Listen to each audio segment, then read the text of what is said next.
Hello guys, good day. So ito yung Rouser 200NS natin, no, na 8 years old na. Yan guys, no. So nung isang araw nagtapit clearance tayo, so okay na yung andar niya, no. So after 8 years, first time na natapit clearance siya. So sana panoorin niyo yung video guys, no. So ngayon guys, ang gagawin natin ay yung sunburn na tinatawag ito guys. Sunburn, no. So nag-order na ako sa Shopee ng polarized film.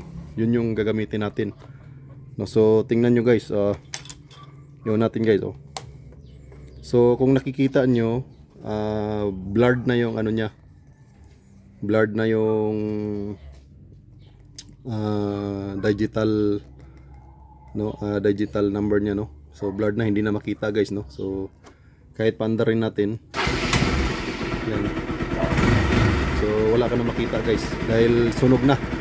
So yan yung tinatawag na sunburn. So ang gagawin natin ngayon guys, babaklasin natin to, no. So hindi na natin ipapakita sa video yung pagbaklas nito.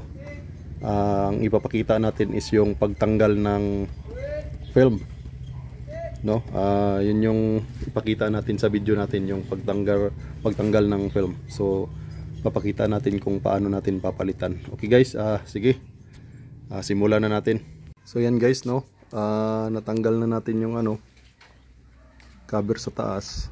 So ito na lang yung tatanggalin natin, no, kukunti na lang para masimulan na natin siyang baklasin.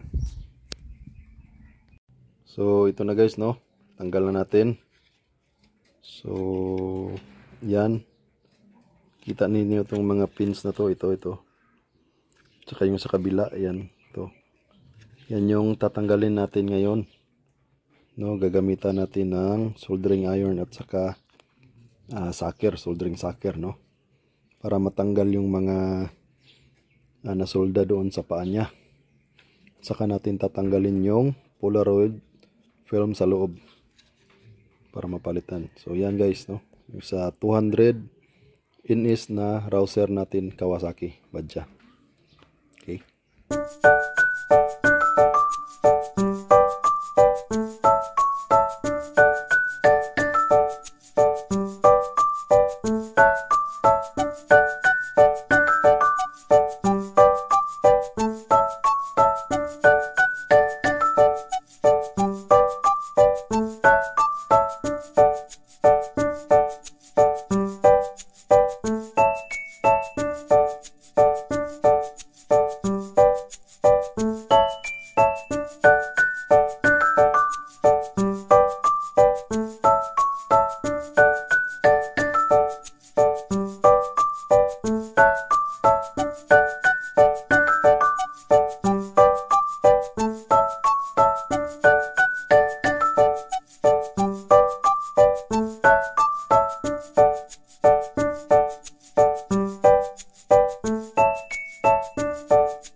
So ito na guys, tapos na. So kanina nakita natin na yung digital gauge natin may itim dito. So ngayon wala na siyang itim. Napalitan na natin siya ng Polaroid film. So subukan natin guys. Yan. So ayan na guys, no. So bumalik na yung dati niyang digital gauge. Kasi nasunog yon, nagkaroon ng sunburn, no. Nasunog, kaya sunburn yung tawag doon. So ayan guys, no. Ganun lang yung gagawin natin pag nagpalit tayo ng Polaroid film sa likod ng digital gauge natin, no. So ayan, bumalik na yung dati. So klarong-klaro na guys, no. Kitang-kita na. So yun lang guys, maraming salamat sa inyong panonood. Sana share nyo naman sa iba, no, para makatulong din sa kanila. At sana subscribe naman kayo sa YouTube channel natin, kahit follow lang kayo sa Facebook page natin. So guys, maraming salamat. So ito nga pala yung 8-year-old Kawasaki Rouser 200 NS natin, no. So yan guys, tapos na. So maraming salamat guys sa panonood. Sana may natutunan na naman tayo.